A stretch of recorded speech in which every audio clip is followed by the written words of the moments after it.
আসসালামু আলাইকুম, welcome to developer Rashidul. আমরা যারা ভিডিও এডিটরস আছি বা সিনেমাটোগ্রাফার আছি, তারা ভিডিও এডিটিংয়ের ক্ষেত্রে আমরা ভিডিওতে ব্ল্যাকবার অনেকেই দিতে পারি না, বা ব্ল্যাকবার দিতে আমাদের অনেকের প্রবলেম হয়। তো আজকে আমরা এই টপিক নিয়ে ভিডিওটি করব। আজকে আমরা দেখব কীভাবে আমরা আমাদের ভিডিওতে ব্ল্যাকবার দিয়ে আমাদের ভিডিওটি আরও সিনেম্যাটিক করতে পারি। তো চলেন শুরু করা যাক।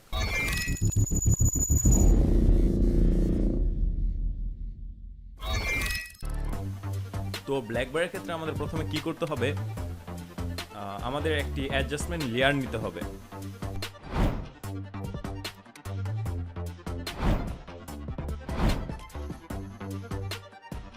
তো আমরা অ্যাডজাস্টমেন্ট লেয়ারটি আমাদের ভিডিও লেয়ারের উপরে আমরা ড্র্যাগ করব।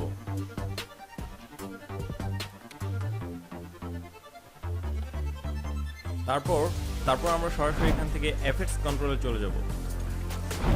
দেন এখানে সার্চ করব ক্রপ। দেন এটা আমরা আমাদের অ্যাডজাস্টমেন্ট লেয়ারে ড্র্যাগ করে দেব।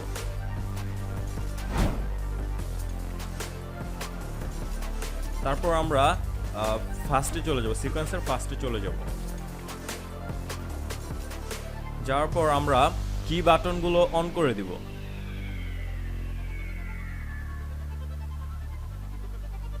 এখানে আমরা লিখব 49, এখানেও সেম। তারপর আমরা কিছু ফ্রেম সামনের দিকে নিয়ে যাব। নিয়ে যাওয়ার পর আবার এখানে কি ফ্রেম অন করে দেব। অন করে দেওয়ার পর এখানে লিখব 35, দেন আবার এখানে 35। ওকে, তারপর আমরা আবার কিছু ফ্রেম সামনে যাব। তারপর আমরা এখানে লিখে দেব 25।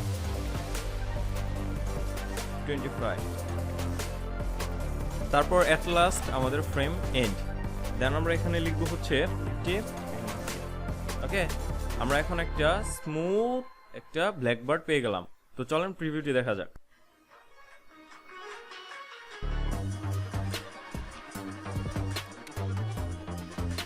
ওকে, এই হচ্ছে আমাদের ব্ল্যাকবার ইউজ করার পরের ভিডিওটা। আমরা এখন ব্ল্যাকবারটি অফ করে দেখি কিরকম দেখাচ্ছিল।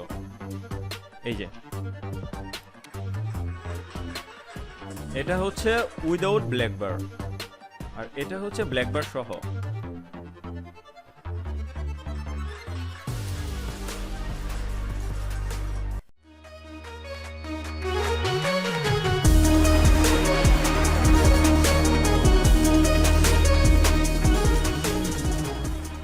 তো আমরা নিশ্চয়ই বুঝতে পারলাম ব্ল্যাকবার্ড একটা ভিডিওকে কতটা সিনেমাটিক করে। তো আজকে এই পর্যন্তই। নেক্সটে আমরা video colour grading, video editing এবং আরও ক্ষুদ্র ক্ষুদ্র টিপস সম্বন্ধে জানবো। তো আজকে ভিডিওটি এই পর্যন্তই। সকলে ভালো থাকবেন, সুস্থ থাকবেন, আর আমার চ্যানেলের সাথেই থাকবেন। ধন্যবাদ।